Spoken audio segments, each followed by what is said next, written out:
सतनाम श्री वाहिगुरु साहिब जी।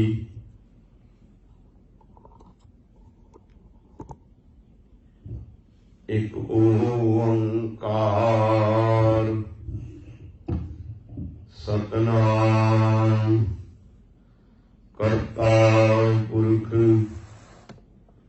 निर्भउ निर्वैर अकाल मूरत आयुनी सैवन गुर प्रसाद ज्ञानंजन गुरु दिया अज्ञान निर्विनाश हर कृपा ते संत हिटिया नानक मन प्रगास जेता जियो पिंड सब तेरा तू अंतर जामी पुरख भगवान दासन दास कह जन नानक जेहा तू करा है तेहा हो करी बख्यान दासन दास कह जन नानक जेहा तू करा है तेहा हो करी बख्यान। छतर चरण दिमाग दसों पातशाहियों के स्वरूप हाजरा यू याहरा यू जुगो जुगे अटल आद श्री गुरु ग्रंथ साहिब महाराज सतगुरु सच्चे पातशाह जी ने पावन पवित्र दरबार विखे सुभाईमान गुरु रूप गुरु स्वरूप सत संगी जनों फतेह अर्ज है प्रवान करना जी। वाहिगुरु जी का खालसा वाहिगुरु जी की फतेह। मानयोग सत संगी जनों जो के जुगो जुगे अटल आद श्री गुरु ग्रंथ साहिब महाराज जी दे दूसरे माज राग दी वार दा लड़ीवार विचार आरंभ है। लड़ी मुताबिक जो कि अज माज राग दी वार दी 23वीं पौड़ी दे पहले श्लोक तो विचार आरंभ है। पहले श्लोक दे अंदर सतगुरु सच्चे पातशाह जी की पावन पवित्र फरमान करते हैं। आप सरवण करो जी। सतनाम श्री वाहिगुरु साहिब जी। श्लोक महला पहला। मारू महीना तृप्तिया अग्गे लह न भुख राजा राज न तृप्तिया सायर भरे के सुख नानक सच्चे नाम की कहती पुछा पुछ मारू महीना तृप्तिया अग्गे लह न भुख राजा राज न तृप्तिया सायर भरे के सुख नानक सच्चे नाम की कहती पुछा पुछ। इस श्लोक नूं जगत गुरु बाबा धन गुरु नानक देव साहिब महाराज उच्चारण करते हैं। तो जगत गुरु बाबा जी फरमान करते हैं श्लोक महला पहला। मारू मीह ना तृप्तिया अग्गी लह ना भुख। मारू मारू थल जो रेतले टिब्बे हन जितना मर्जी बारिश मीह पवे वो तृप्त नहीं होंदे। ਉਹਨਾਂ ਦੇ ਵਿੱਚ ਪਾਣੀ ਰੁਕਦਾ ਨਹੀਂ। ਰੇਤ ਜਿਹੜੀ ਹੈ ਨਾਲੋਂ ਨਾਲ ਪਾਣੀ ਖਤਮ ਹੁੰਦਾ ਜਾਂਦਾ, ਵਿੱਚ ਹੀ ਸਮਾਈ ਜਾਂਦਾ ਹੈ। ਰੇਤ ਦੇ ਟਿੱਬੇ ਮਾਰੂਥਲ ਇਲਾਕਾ ਬਾਰਿਸ਼ ਦੇ ਨਾਲ ਕਦੇ ਤ੍ਰਿਪਤ ਨਹੀਂ ਹੁੰਦਾ, ਜਿਤਨੀ ਮਰਜ਼ੀ ਬਾਰਿਸ਼ ਪਵੇ। ਤੇ ਜਗਤ ਗੁਰੂ ਬਾਬਾ ਜੀ ਕੀ ਕਹਿੰਦੇ ਨੇ, ਅੱਗੇ ਲਹਿ ਨਾ ਭੁੱਖ। ਤੇ ਅੱਗ ਜਿਹੜੀ ਹੈ, ਅੱਗ ਦੀ ਭੁੱਖ ਵੀ ਕਦੇ ਨਹੀਂ ਮਿਟਦੀ। ਕੋਈ ਇਨਸਾਨ ਕਹੇ ਕਿ ਮੈਂ ਅੱਗ ਨੂੰ ਰਜਾਉਣਾ, ਅੱਗ ਨੂੰ ਰਜਾਉਣ ਵਾਸਤੇ ਉਹ ਜਿਤਨਾ ਮਰਜ਼ੀ ਲੱਕੜ ਬਾਲਣ ਅੱਗ ਦੇ ਉੱਤੇ ਪਾ ਦੇਵੇ। ਇੱਥੋਂ ਤੱਕ ਕਿ ਸਾਰੇ ਬ੍ਰਹਿਮੰਡ ਦੀ ਲੱਕੜ ਬਾਲਣ ਅੱਗ ਦੇ ਉੱਤੇ ਪਾ ਦਿਓ, ਅੱਗ ਇਹ ਨਹੀਂ ਕਦੇ ਵੀ ਕਹੇਗੀ ਕਿ ਮੈਂ ਰੱਜ ਗਈ, ਮੇਰਾ ਪੇਟ ਭਰ ਗਿਆ। ਬਸ ਹੋਰ ਲੱਕੜ ਬਾਲਣ ਦੀ ਲੋੜ ਨਹੀਂ। ਜਿਤਨਾ ਮਰਜ਼ੀ ਲੱਕੜ ਬਾਲਣ ਅੱਗ ਦੇ ਉੱਤੇ ਪਾ ਦਿਓ, ਸਾਰੇ ਬ੍ਰਹਿਮੰਡ ਦੇ ਜੰਗਲਾਂ ਦੀ ਲੱਕੜ ਪਾ ਦਿਓ, ਅੱਗ ਨਹੀਂ ਤ੍ਰਿਪਤੇਗੀ, ਅੱਗ ਦੀ ਭੁੱਖ ਖਤਮ ਨਹੀਂ ਹੋਏਗੀ, ਅੱਗ ਦਾ ਪੇਟ ਨਹੀਂ ਭਰੇਗਾ, ਅੱਗ ਨਹੀਂ ਕਦੇ ਵੀ ਰੱਜ ਸਕੇਗੀ। ਜਿਤਨੀ ਮਰਜ਼ੀ ਆਪਾਂ ਉਸ ਦੇ ਉੱਤੇ ਬਾਲਣ ਪਾ ਦਈਏ, ਲੱਕੜ ਪਾ ਦਈਏ। ਤੇ ਹਜ਼ੂਰ ਪਾਤਸ਼ਾਹ ਜੀ ਕਹਿੰਦੇ ਨੇ, ਰਾਜਾ ਰਾਜ ਨ ਤ੍ਰਿਪਤਿਆ, ਸਾਇਰ ਭਰੇ ਕੇ ਸੁਖ। ਰਾਜਾ, ਜੇ ਕੋਈ ਰਾਜਾ ਹੋਵੇ ਉਸ ਦਾ ਮਨ ਵੀ ਨਹੀਂ ਤ੍ਰਿਪਤਦਾ ਰਾਜ ਭਾਗ ਦੇ ਨਾਲ। ਉਹ ਹੋਰ ਅੱਗੇ ਤੋਂ ਅੱਗੇ ਉਸ ਦੀ ਭੁੱਖ, ਤ੍ਰਿਸ਼ਨਾ ਦੀ ਭੁੱਖ ਵਧੀ ਜਾਂਦੀ ਹੈ। ਕੋਈ ਕਿਸੇ ਨੂੰ ਧਨ ਪਦਾਰਥ ਮਿਲ ਜਾਏ, ਰਾਜ ਭਾਗ ਮਿਲ ਜਾਏ, ਉਹਦੀ ਤ੍ਰਿਸ਼ਨਾ ਰੁਕਦੀ ਨਹੀਂ, ਫਿਰ ਅੱਗੇ ਤੋਂ ਅੱਗੇ ਵਧੀ ਜਾਂਦੀ ਹੈ। ਜਿਵੇਂ ਇੱਕ ਮਹਾਪੁਰਸ਼ ਹੋਏ ਨੇ ਆਪਣੇ, ਉਹ ਇੱਕ ਬਹੁਤ ਸੁੰਦਰ ਆਪਣਾ ਖਿਆਲ ਪੇਸ਼ ਕਰਦੇ ਨੇ। ਉਹ ਕੀ ਕਹਿੰਦੇ ਨੇ, 10 20 50 ਭਏ ਸਕ ਹੋਏ, 10 20 50 ਭਏ ਸਕ ਹੋਏ, ਹਜ਼ਾਰਨ ਲਾਖ ਕੀ ਚਾਹ ਜਗੇ ਜੀ। ਕੋਟ ਅਰਬ ਖਰਬ ਭਏ, पृथ्वी पत होने की चाह जगी जी। कह सुंदर तृष्णा मम अद की, तेरी तो भूख कब है ना मिटे जी। ये महापुरख सुंदर नाम करके हुए ने। ये कहते ने 10 20 50 पए। पहला इंसान 10 दे नोट तो शुरू हुंदा है। 10 ਦਾ ਮਿਲ ਗਿਆ, ਕਹਿੰਦਾ 20 ਬਣ ਜਾਣ, 20 ਬਣ ਗਏ ਕਹਿੰਦਾ 50 ਬਣ ਜਾਣ, 50 ਬਣ ਗਏ ਕਹਿੰਦਾ 100 ਬਣ ਜਾਵੇ, 100 ਬਣ ਗਿਆ ਕਹਿੰਦਾ 1000, 1000 ਬਣੇ ਤੇ ਲੱਖ ਦੀ ਕਿਆ ਨਾ ਪੈਦਾ ਹੋ ਗਈ, ਲੱਖਾਂ ਬਣ ਗਏ ਤੇ ਕੋਟ ਅਰਬ ਖਰਬ ਭਏ, ਕਹਿੰਦਾ ਹੁਣ ਕਰੋੜਾਂ ਅਰਬਾਂ ਖਰਬ ਬਣ ਜਾਣੀ ਚਾਹੀਦੇ ਨੇ। ਜਿਸ ਵੇਲੇ ਕਰੋੜਾਂ ਅਰਬਾਂ ਖਰਬਾਂ ਦਾ ਮਾਲਕ ਬਣ ਜਾਂਦਾ ਹੈ ਤੇ ਫੇਰ ਕਹਿੰਦਾ ਹੁਣ ਪ੍ਰਿਥਵੀ ਪਤ ਹੋਣੇ ਕੀ ਚਾਹ ਜਗੇਗੀ। ਪ੍ਰਿਥਵੀ ਪਤ ਰਾਜ ਭਾਗ ਕਰਨ ਦੀ ਫਿਰ ਇੱਛਾ ਪੈਦਾ ਹੋ ਜਾਂਦੀ ਹੈ। ਕਹੈ ਸੁੰਦਰ ਤ੍ਰਿਸ਼ਨਾ ਮਮ ਅਦ ਕੀ।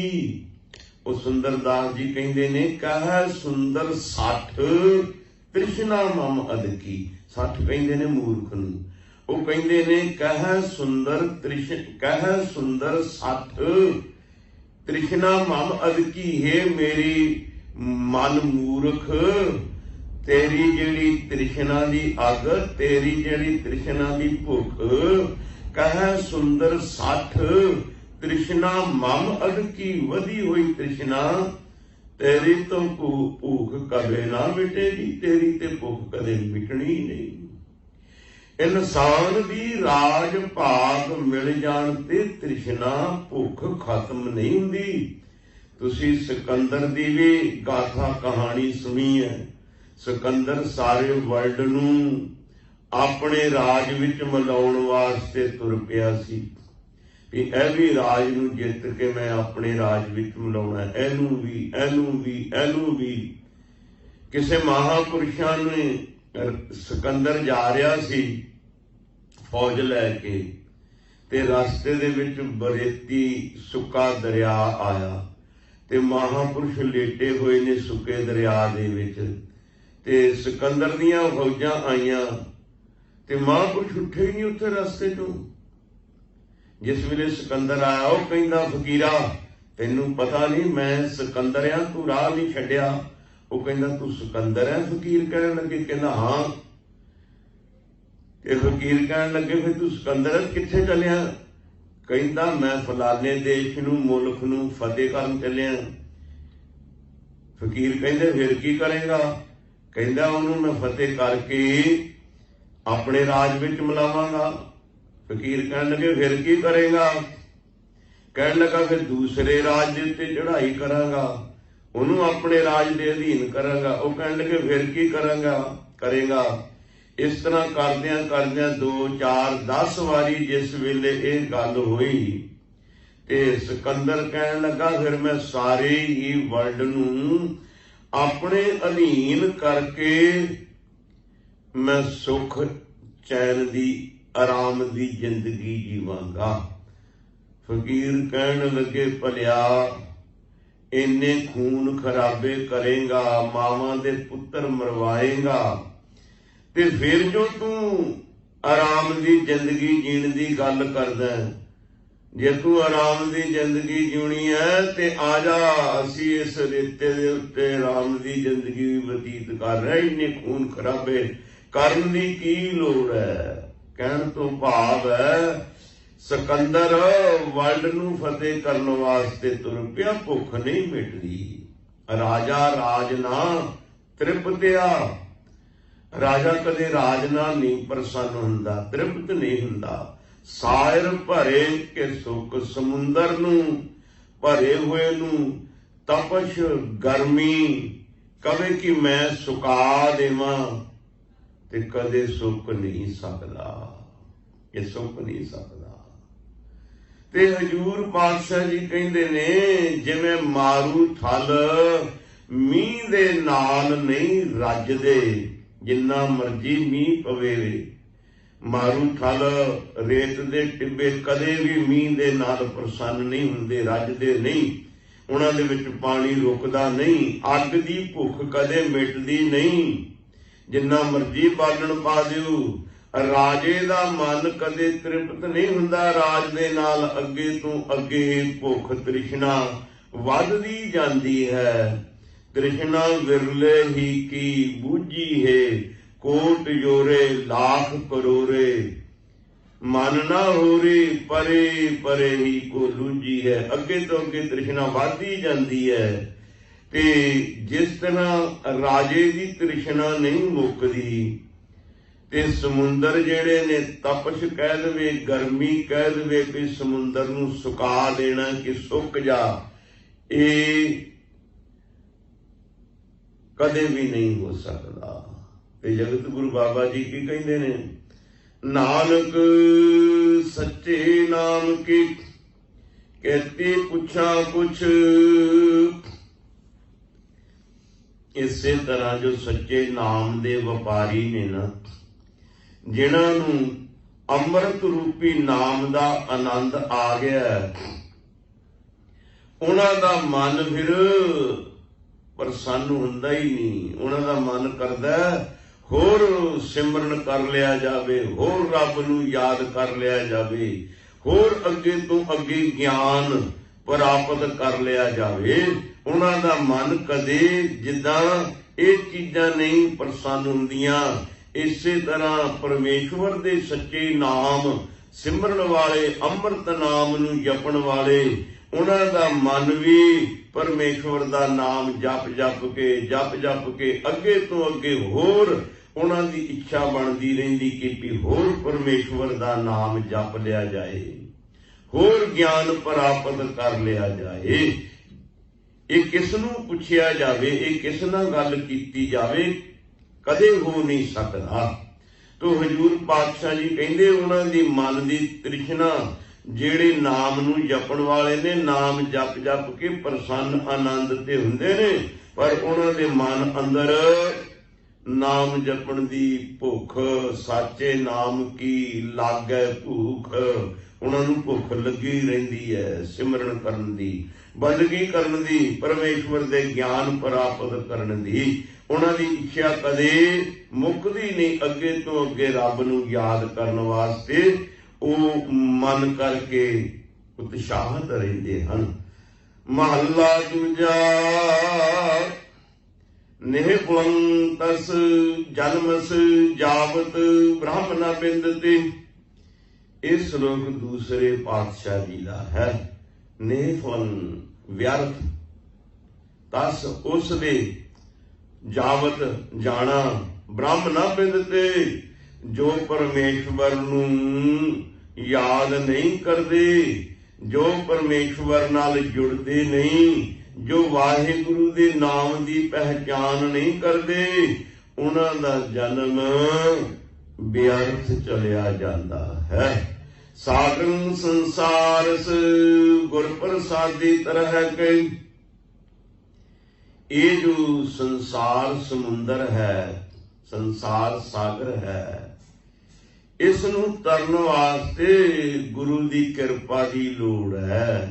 सागरं संसारस गुर प्रसादी तरह है ये गुरु दे प्रसाद गुरु की बख्शिश गुरु की कृपा दे नाल संसार समुंदर भै दा समुंदर डर दा समुंदर विषय विकारां दा समुंदर परमेश्वर दी कृपा बख्शिश रहमत द्वारा तरिया जा सकता है। करण कारण समर्थ है कहो नानक विचार। ओ वाहिगुरु करण जिसने कारण जो वाहिगुरु ने समर्थ परमेश्वर ने ये सब कुछ किया है ना करण कारण समर्थ है कहो नानक विचार उस दे बाबत की विचार कीती जावे जो करण कारण परमेश्वर समर्थ है जो रचनहार वाहिगुरु समर्थ है जिसकी ये रचना है उस दे बाबत कुछ विचार क्या नहीं जा सकता। कारण करते वस है जिन कल रखी धार। सब कुछ करता पुरख अकाल पुरख दे वस विच है जिन कल रखी तार। जिसने अपनी ताकत पावर सारे संसार दे उत्ते बना के रखी है ना जिसने सारे संसार नूं अपने वस विच कीता है उस वाहिगुरु दे अधीन है सब कुछ जिस दे हथ विच सता सफुरती है। पौड़ी खसम कै दरबार ढाडी वसिया सच्चा खसम कलाण कमल विगसिया। खसम कै दरबार ढाडी वसिया ढाडी जो परमेश्वर दे गुण गायन करन वाला जो परमेश्वर दे गुण गायन करदा ਉਹ परमेश्वर दे दर उत्ते सत्कार मान इज्जत पाउंदा उस नूं ही वाहिगुरु दे दर उत्ते थां मिलदा। खसम कै दरबार ढाडी कहंदे ने सिफत करन वाले नूं जो कि निरंकार दी उपमा करदे ने वडियाई करदे ने जो निरंकार दी उपमा वडियाई करन वाले ने उन्हां नूं परमेश्वर दे दरबार विच सत्कार मान इज्जत प्राप्त हुंदा है। तो हजूर कहंदे ने सच्चा खसम कलाण कमल विगसिया। उस सच्चे खसम मालक दी कलाण कलाण कहंदे ने आपां कहने बड़ियां कल्याणां करदा फिरदा इहदियां भाव सिफतां वडियाई उपमा। हजूर कहंदे सच्चा खसम कलाण जे सच्चे मालक दी कलाण सिफत वडियाई करिए करे कमल विगसिया। ਉਹ ਇਨਸਾਨ ਦਾ ਹਿਰਦਾ ਕਮਲ ਫੁੱਲ ਦੇ ਵਾਂਗੂ ਖਿੜ ਜਾਂਦਾ ਹੈ, ਪ੍ਰਸੰਨ ਹੋ ਜਾਂਦਾ ਹੈ। ਜੋ ਨਿਰੰਕਾਰ ਦੀ ਉਪਮਾ ਕਰਦੇ ਹਨ, ਵਡਿਆਈ ਕਰਦੇ ਹਨ ਸੱਚੇ ਪਰਮੇਸ਼ਵਰ ਦੀ, ਉਹਨਾਂ ਦਾ ਮਨ ਕਮਲ ਦੀ ਤਰ੍ਹਾਂ ਖਿੜ ਜਾਂਦਾ ਹੈ, ਪ੍ਰਸੰਨ ਹੋ ਜਾਂਦਾ ਹੈ, ਵਿਕਸ ਜਾਂਦਾ ਹੈ, ਖੁਸ਼ ਹੋ ਜਾਂਦਾ ਹੈ। ਖਸਮ ਪੂਰਾ ਪਾਈ ਮਨੋ ਰਹਸਿਆ, ਪਰਮੇਸ਼ਵਰ ਦੀ ਕਿਰਪਾ ਕਰਕੇ, ਵਾਹਿਗੁਰੂ ਦੀ ਸਿਫਤ ਸਲਾਹ ਕਰਕੇ ਜਿਨ੍ਹਾਂ ਦਾ ਮਨ ਵਿਕਸ ਜਾਂਦਾ, ਪ੍ਰਸੰਨ ਹੋ ਜਾਂਦਾ, ਖਿੜ ਜਾਂਦਾ ਹੈ, ਉਹ ਫਿਰ ਨਿਰੰਕਾਰ ਅਕਾਲ ਪੁਰਖ ਵਾਹਿਗੁਰੂ ਕੋਲੋਂ ਖਸਮੋਂ ਪੂਰਾ ਪਾਏ, ਉਹ ਫਿਰ ਸਹਿਜ ਅਵਸਥਾ ਨੂੰ ਪ੍ਰਾਪਤ ਕਰ ਲੈਂਦੇ ਨੇ, ਅਡੋਲ ਅਵਸਥਾ ਨੂੰ ਪ੍ਰਾਪਤ ਕਰ ਲੈਂਦੇ ਨੇ। ਮਨੋ ਰਹਸਿਆ, ਉਹਨਾਂ ਦਾ ਮਨ ਫਿਰ ਪ੍ਰਸੰਨ ਹੋ ਜਾਂਦਾ ਹੈ। ਉਸ ਨਿਰੰਕਾਰ ਦੇ ਵਾਹਿਗੁਰੂ ਦੀ ਕਿਰਪਾ ਬਖਸ਼ਿਸ਼ ਪ੍ਰਾਪਤ ਕਰਕੇ, ਉਸ ਵਾਹਿਗੁਰੂ ਦੀ ਸਿਫਤ ਸ਼ਲਾਘਾ ਕਰਕੇ, ਉਹ ਨਿਰੰਕਾਰ ਦੇ ਦਰ ਤੋਂ ਅਡੋਲ ਪਦਵੀ, ਸਹਿਜ ਅਵਸਥਾ, ਜਿਸ ਨੂੰ ਗੁਰਮਤ ਦੇ ਅੰਦਰ ਪਰਮੇਸ਼ਵਰ ਦੀ ਪ੍ਰਾਪਤੀ ਦੱਸਿਆ ਗਿਆ ਹੈ, ਸਹਿਜ ਅਵਸਥਾ ਨੂੰ ਉਹ ਫਿਰ ਸਹਿਜ ਅਵਸਥਾ ਪ੍ਰਾਪਤ ਕਰ ਲੈਂਦੇ ਹਨ। ਦੁਸ਼ਮਣ ਕੱਢੇ ਮਾਰ ਸੱਜਣ ਸਰਸਿਆ, ਐਸੇ ਇਨਸਾਨ ਜੋ ਪਰਮੇਸ਼ਵਰ ਦੇ ਦਰ ਤੋਂ ਸਹਿਜ ਅਵਸਥਾ, ਅਡੋਲ ਅਵਸਥਾ ਪ੍ਰਾਪਤ ਕਰ ਲੈਂਦੇ ਨੇ ਨਾ, ਦੁਸ਼ਮਣ ਕੱਢੇ ਮਾਰ, ਜਿਹੜੇ ਅੰਦਰ ਸਾਡੇ ਦੁਸ਼ਮਣ ਬੈਠੇ ਨੇ ਵਿਕਾਰ, ਉਹ ਵਾਹਿਗੁਰੂ ਦੀ ਕਿਰਪਾ ਦੁਆਰਾ ਉਹਨਾਂ ਵਿਕਾਰਾਂ ਨੂੰ, ਦੁਸ਼ਮਣਾਂ ਨੂੰ ਬਾਹਰ ਮਾਰ ਕੇ ਕੱਢ ਦਿੰਦੇ ਨੇ। ਉਹ ਫਿਰ ਅੰਦਰ ਵਿਕਾਰਾਂ ਨੂੰ ਰਹਿਣ ਨਹੀਂ ਦਿੰਦੇ, ਵਿਖੇ ਵਿਕਾਰ ਉਹਨਾਂ ਦੇ ਅੰਦਰ ਟਿਕ ਨਹੀਂ ਸਕਦੇ। ਜਿਹਨਾਂ ਨੂੰ ਅਡੋਲ ਅਵਸਥਾ, ਸਹਿਜ ਅਵਸਥਾ ਮਿਲ ਜਾਂਦੀ ਹੈ, ਜਿਹਨਾਂ ਦੇ ਉੱਤੇ ਪਰਮੇਸ਼ਵਰ ਦੀ ਬਖਸ਼ਿਸ਼ ਹੋ ਜਾਂਦੀ ਹੈ, ਉਹਨਾਂ ਦੇ ਅੰਦਰ ਫਿਰ ਆਤਮਾ ਦੇ ਦੁਸ਼ਮਣ, ਬਾਹਰਲੇ ਦੁਸ਼ਮਣ ਵੀ ਹਨ ਤੇ ਸਾਡੇ ਅੰਦਰ ਵੀ ਦੁਸ਼ਮਣ ਬੈਠੇ ਹਨ। ਕਾਮ, ਕ੍ਰੋਧ, ਲੋਭ, ਮੋਹ, ਹੰਕਾਰ, ਨਿੰਦਿਆ, ਚੁਗਲੀ, ਝੂਠ, ਬਖੀਲੀ, ਇਸ ਆਤਮਾ ਦੇ ਦੁਸ਼ਮਣ ਹਨ, ਜਿਹੜੇ ਕਿ ਆਤਮਾ ਨੂੰ 84 ਦਾ ਅਧਿਕਾਰੀ ਬਣਾ ਦਿੰਦੇ ਨੇ। ਇਹਨਾਂ ਦੁਸ਼ਮਣਾਂ ਨੂੰ ਵਾਹਿਗੁਰੂ ਦੀ ਕਿਰਪਾ ਦੇ ਨਾਲ, ਜਿਹੜਾ ਢਾਡੀ ਹੈ, ਸਿਫਤ ਕਰਨ ਵਾਲਾ ਵਾਹਿਗੁਰੂ ਦੀ, ਜਿਹਨੂੰ ਸਹਿਜ ਅਵਸਥਾ ਮਿਲੀ ਹੈ, ਉਹ ਵਾਹਿਗੁਰੂ ਦੀ ਕਿਰਪਾ ਦੁਆਰਾ ਇਹਨਾਂ ਦੁਸ਼ਮਣਾਂ ਨੂੰ ਆਪਣੇ ਹਿਰਦੇ ਵਿੱਚੋਂ ਮਾਰ ਕੇ ਬਾਹਰ ਕੱਢ ਦਿੰਦਾ ਹੈ। ਸੱਜਣ ਸਰਸਿਆ, ਜਿਹੜੇ ਫਿਰ ਇਹਦੇ ਇੰਦਰੇ ਨੇ, ਉਹ ਫਿਰ ਸਰਸਿਆ ਪ੍ਰਸੰਨ ਹੋ ਜਾਂਦੇ ਨੇ।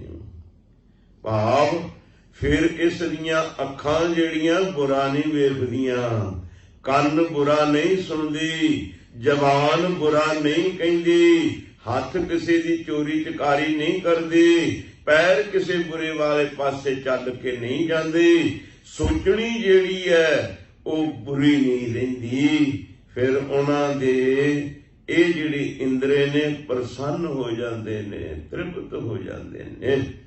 ਸੱਚਾ ਸਤਿਗੁਰ ਸੇਵਨ, ਸੱਚਾ ਮਾਰਗ ਦੱਸਿਆ, ਜੋ ਸੱਚੇ ਸਤਿਗੁਰੂ ਦੀ ਸੇਵਾ ਕਰਦੇ ਨੇ, ਭਾਵ ਉਸ ਦੇ ਉਪਦੇਸ਼ ਨੂੰ ਗ੍ਰਹਿਣ ਕਰ ਲੈਂਦੇ ਨੇ। ਸੇਵਾ ਕੀ ਹੈ? ਉਹ ਵਾਹਿਗੁਰੂ ਭੁੱਖਾ ਨਹੀਂ, ਪਿਆਸਾ ਨਹੀਂ, ਕੋਈ ਉਹਨੂੰ ਦੁੱਖ ਤਕਲੀਫ ਨਹੀਂ ਵੀ ਜਿਹੜੀ ਇਹਦੀ ਆਪਾਂ ਦੁੱਖ ਤਕਲੀਫ ਦੂਰ ਕਰਨੀ, ਭੁੱਖ ਪਿਆਸ ਦੂਰ ਕਰਨੀ ਹੈ, ਨਹੀਂ। ਉਸ ਵਾਹਿਗੁਰੂ ਦੀ ਸੇਵਾ ਕੀ ਹੈ? ਉਸ ਵਾਹਿਗੁਰੂ ਦਾ ਸ਼ੁਭ ਉਪਦੇਸ਼ ਹਿਰਦੇ ਵਿੱਚ ਵਸਾ ਕੇ ਉਹਦੇ ਮੁਤਾਬਕ ਜੀਵਨ ਬਣਾ ਲੈਣਾ, ਪਰਮੇਸ਼ਵਰ ਦੇ ਧਰਮ ਮੁਤਾਬਕ ਜੀਵਨ ਬਣਾ ਲੈਣਾ। ਮੈਂ ਬੜੀ ਵਾਰੀ ਇਹ ਗੱਲ ਕੀਤੀ ਹੈ, ਧਰਮ ਇੱਕ ਨਿਰੰਕਾਰ ਦਾ ਯੂਨੀਵਰਸਲ ਹੈ ਤੇ ਮਜ਼ਹਬ ਵੱਖਰੋ ਵੱਖਰੇ ਹਨ। ਮਜ਼ਹਬ ਇਨਸਾਨਾਂ ਦੇ ਬਣਾਏ ਨੇ, मुसलमानी इस्लाम मजहब इंसान का बनाया, सिख मजहब इंसान ने घड़िया, हिंदू मजहब इंसान ने घड़िया, जैनी बोधी पारसी ईसाई इंसान ने मजहब बनाए ने, अपनों अपने लोगों लाए हुए ने भी लै भी ये फलाना है, ये फलाना है। परमेश्वर ने तो एक इंसान पैदा किया, मनुख पैदा किया, ते मनुख वास्ते सच्चा धर्म परमेश्वर दा है जो सब ते लागू हुंदा है। चाहे कोई सिख है, चाहे कोई हिंदू है, चाहे कोई ईसाई है, चाहे कोई मुसलमान है, जैनी है, बोधी है, पारसी है, सब दे उपर परमेश्वर दा धर्म सच बोलना सब ते लागू हुंदा है, झूठ नहीं बोलना सब ते लागू हुंदा है। हुण जिहड़े मजहब बने ने, कोई कवे भी हिंदू मजहब का जनेऊ पहनना सारिਆਂ ते थोड़ो लागू हुंदा है, सारिਆਂ नूं थोड़ो आर्डर है, इत्थे बंदे ने बनाया ना। सो इस करके निरंकार दी वाहिगुरु दी सतगुरु दी सेवा की है, उस दी सेवा है उस दे धर्म नूं, उस दे उपदेश नूं अपने जीवन अंदर वसा के उस दे मुताबिक जीवन बना लेना। ਜਿਹੜੇ फिर परमेश्वर दे उपदेश नूं धर्म नूं हिरदे च वसा लैंदे ने, फिर वाहिगुरु उन्हां नूं सच दा मार्ग दर्शा दिंदा है। सच्चा शब्द विचार काल विदसिया, ਜਿਹੜੇ सच्चे शब्द दी विचार करते ने, ਜਿਹੜੇ ज्ञान दी विचार करते ने, काल विदसिया उन्हों की फिर आत्मक मौत नहीं हुंदी। ये जिहड़ा रब तो भुलिया होया इंसान, ये आत्मक मौत मरिया होया है। जिहड़ा थोड़ा बहुता रब नूं जाणदा है, वो भी कई बारी दिल दे विच आत्मक जीवन, अमली जीवन, अमली मौत मर जांदा है। जदों परमेश्वर नूं भुलना आत्मक मौत समझो। जगत गुरु बाबा जी भी कहंदे ने, आखां जीवा विसरै मर जाओ। जे मैं परमेश्वर नूं भुल जाना ते मैं आत्मिक जीवन मेरा खत्म, मौत हो जाती आत्मिक जीवन दी, अमली जीवन दी। ते जे मैं परमेश्वर नूं याद करदा, याद रखदा, फिर मेरा आत्मिक जीवन जिउंदा है। तो ये इंसान आत्मिक जीवन कई बारी दिन दे विच खो लैंदा है, खत्म कर लैंदा है। ते जिहड़ा ने सच्चे शब्द की विचार कीती है, ज्ञान की विचार कीती है, जिहड़े ज्ञानवान हो गए, वो आत्मिक जीवन, अमली जीवन उन्हां दा कदे भी खत्म नहीं हुंदा। ढाडी कथे अकथ शब्द सवारिया, ढाडी जिहड़े ने परमेश्वर दे दर दी सिफत करन वाले, निरंकार दी सिफत करन वाले, जो अकथ ना कथया जान वाला वाहिगुरु शब्द सवारिया, वो शब्द द्वारा, ज्ञान द्वारा उन्हां दा जीवन सवारिया सुंदर बन जाता है। नानक गुण गह रास, हर जीव मिले प्यारिया। हजूर कहंदे ने नानक गुण गह रास। ओए बंदिया, गुणां दी रास, गुणां दी पूंजी, गुणां दी दौलत, गुणां दा खजाना इकट्ठा कर, ये तेरे जीवन विच काम आउणा। परमेश्वर दा नाम ये तेरे काम आउणा। जह पैंडे महा अंत गुबारा, हर का नाम संग उजियारा। जिथे रास्ते दे विच हनेरा घुप होवेगा, उत्थे परमेश्वर दे नाम ने, परमेश्वर दे ज्ञान ने तेनू रोशनी बख्शनी है। उस परमेश्वर दा नाम तेरे रास्ते दा राह खर्च है। रास पूंजी है, रास पूंजी राह दी पूंजी है। सो गुरु साहब जी कहते ने, बंदिया गुणां दी रास, गुणां दी पूंजी नूं ਇਕੱਠਿਆਂ ਕਰ। ਜੇ ਗੁਣਾਂ ਦੀ ਪੂੰਜੀ ਨੂੰ ਇਕੱਠਿਆਂ ਕਰ ਲਵੇਂਗਾ, ਪਰਮੇਸ਼ਵਰ ਦੇ ਗਿਆਨ ਨਾਮ ਨੂੰ ਜੀਵਨ ਵਿੱਚ ਧਾਰਨ ਕਰ ਲਏਗਾ। ਹਰ ਜੀਉ ਮਿਲੇ ਪਿਆਰਿਆ ਤੈਨੂੰ ਫਿਰ ਪਰਮੇਸ਼ਵਰ ਵਾਹਿਗੁਰੂ ਜੀ ਮਿਲ ਜਾਣਗੇ। ਤੂੰ ਫਿਰ ਪਰਮੇਸ਼ਵਰ ਦੇ ਨਾਲ ਇੱਕ ਮਿੱਕ ਹੋ ਜਾਏਗਾ। ਤੈਨੂੰ ਨਹੀਂ 84 ਦਾ ਗੇੜ ਭੁਗਤਣਾ ਪਵੇਗਾ। ਜੇ ਤੂੰ ਪਰਮੇਸ਼ਵਰ ਦੇ ਸੱਚ ਧਰਮ ਗੁਣਾਂ ਨੂੰ ਗੁਣਾ ਰੂਪੀ ਖਜ਼ਾਨੇ ਨੂੰ ਇਕੱਠਾ ਕਰ ਲਿਆ ਆਪਣੇ ਜੀਵਨ ਦੇ ਵਿੱਚ, ਫਿਰ ਤੈਨੂੰ ਪਰਮੇਸ਼ਵਰ ਦੇ ਦਰ ਦੀ ਪ੍ਰਾਪਤੀ ਹੋ ਜਾਏਗੀ। ਨਿਰੰਕਾਰ ਨਾਲ ਇੱਕ ਮਿੱਕ ਹੋ ਜਾਏਗਾ। ਸੋ ਅਗਲੇ ਸ਼ਲੋਕ ਦੇ ਵਿੱਚ ਹਜੂਰ ਕੀ ਫਰਮਾਉਂਦੇ ਨੇ, ਇਹਦਾ ਵਿਚਾਰ ਆਪਾਂ ਅਗਲੇ ਸਮੇਂ 'ਚ ਕਰਾਂਗੇ। ਇਤਨੇ ਕੁ ਸ਼ਬਦ ਇਤਨੇ ਕੁ ਲਫ਼ਜ਼ ਕਬੂਲ ਕਰਨੇ ਤੁਛ ਬੁੱਧੀ ਅਨੁਸਾਰ। ਵਿਚਾਰਾਂ ਕਰਦਿਆਂ ਹੋਈਆਂ ਭੁੱਲਾਂ ਗਲਤੀਆਂ ਦੀ ਖਿਮਾ ਦੇਣੀ। ਬੁਲਾਓ ਫਤਿਹ। ਵਾਹਿਗੁਰੂ ਜੀ ਕਾ ਖਾਲਸਾ, ਵਾਹਿਗੁਰੂ ਜੀ ਕੀ ਫਤਿਹ।